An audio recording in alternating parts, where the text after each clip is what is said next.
I was supposed to end up at a friend's birthday party.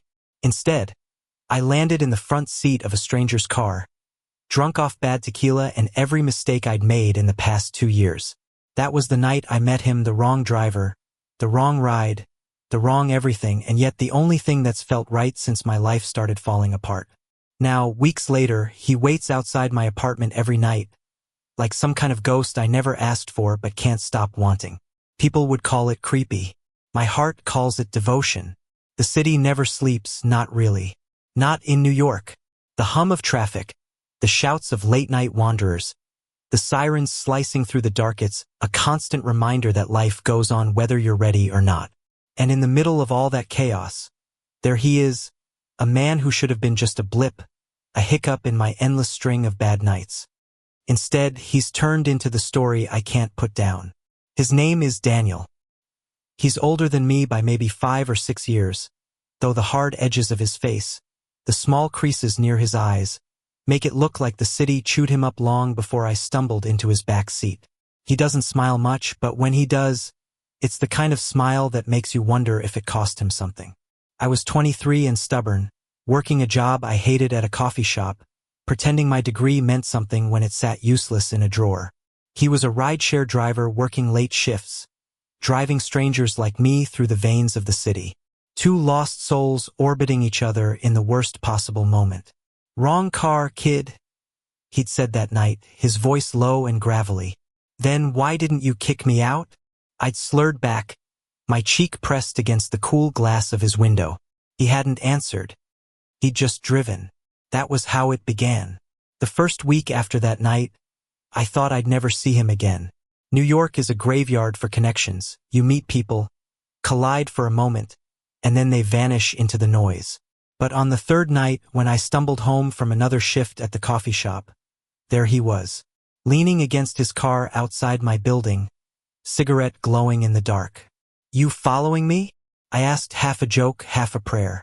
"Maybe," he said simply, flicking ash into the gutter. And just like that, something shifted. I should have been scared. A stranger waiting outside your apartment every night? That's the kind of thing you call the cops for. But Daniel wasn't menacing. He wasn't desperate. He was constant, reliable in a way nothing else in my life was. Some nights we didn't even talk. He'd just be there, smoking, watching the street while I leaned against the stoop. Other nights, he'd drive me around, no destination, just the 2 of us talking about everything and nothing until the sun came up. He told me he used to be a mechanic before his shop closed. He told me he didn't believe in God, but sometimes he caught himself praying anyway. He told me he'd lost more friends than he cared to count.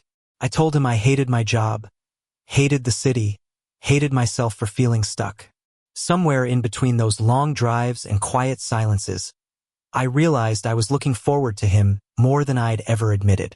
But love, if that's what this was trying to become, doesn't come easy for people like us. Not in this city. Not when every move feels like it's under a microscope.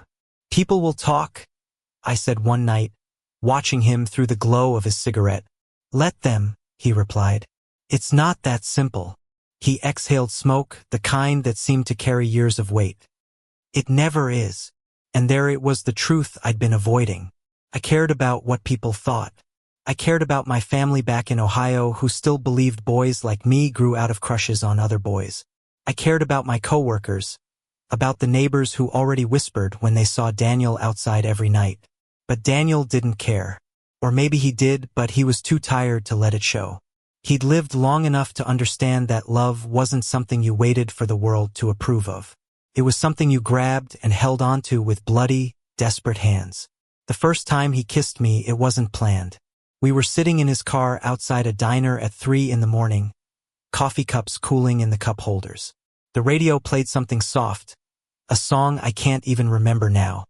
I said something stupid, something about how he always looked like he carried the whole city on his back, and he just leaned over, pressed his lips to mine, and let the silence swallow the rest of my words. It wasn't fireworks. It wasn't the movies. It was better. It was real. I didn't sleep that night. I just lay in bed, my mouth still tingling, wondering what the hell I was supposed to do now that my world had tilted on its axis. By the time I looked out the window, Daniel was gone. But I knew he'd be back. He always came back. Of course, the universe doesn't let you keep something good without testing you first. The first test came in the form of my roommate, Mark. Mark wasn't subtle.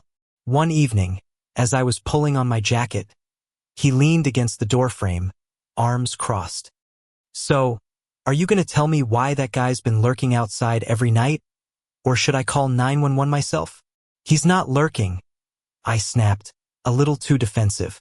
Mark raised an eyebrow. "Then what's he doing? Waiting for Prince Charming to come down and sweep him off the stoop?" I hated how much that made my stomach twist. Because wasn't that exactly what was happening? I brushed past him, muttering something about minding his own business. But the seed was planted. The whispers at work, the stares from neighbors, the weight of expectation, I could feel them pressing in, tighter and tighter. And Daniel? He just kept showing up, like nothing in the world could move him, like he had already made his choice. But I hadn't. Not yet. That was the beginning of the storm. The night everything broke open was the same night everything finally made sense. Mark had cornered me in the kitchen, his voice raised, his finger jabbing toward the window where Daniel stood under the street lamp. "He's obsessed with you, man. This isn't normal. You're letting him camp out there like some stray dog. People are talking." I hated the words because they weren't completely wrong. People were talking. My coworkers whispered. The neighbors stared. My phone buzzed with family messages about when I'd find a nice girl. It was like the whole damn city had an opinion on who I was allowed to love. But when I looked out the window, when I saw Daniel standing there as steady as he always was, I realized something. He wasn't waiting for my permission. He wasn't waiting for me to be brave. He was just there because he wanted to be. For once in my life, I wanted to want something just as fearlessly. I went outside. The October air was sharp, and Daniel flicked his cigarette to the ground when he saw me, his eyes guarded. "You shouldn't keep coming here," I said, even though the words burned my throat. "Do you want me to stop?" His voice was low, almost too steady, like he'd already braced himself for the answer. I stared at him, at the lines on his face, at the calluses on his hands, at the man who'd shown up for me every single night without asking for anything in return. "No," I whispered. "I don't want you to stop." Something cracked open in him then, just a flick-era smile, small but real, like the sun finally breaking through a storm. The weeks after that weren't easy. If anything, they were harder. The whispers got louder, the looks sharper.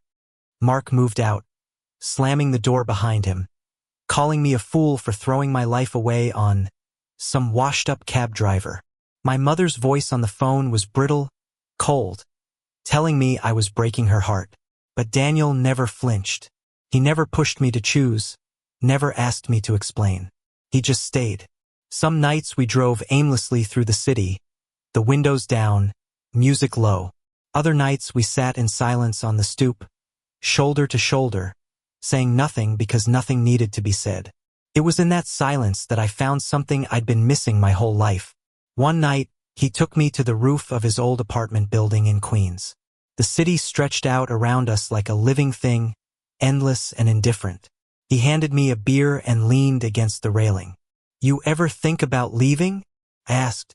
"Every damn day," he said with a laugh that wasn't really a laugh.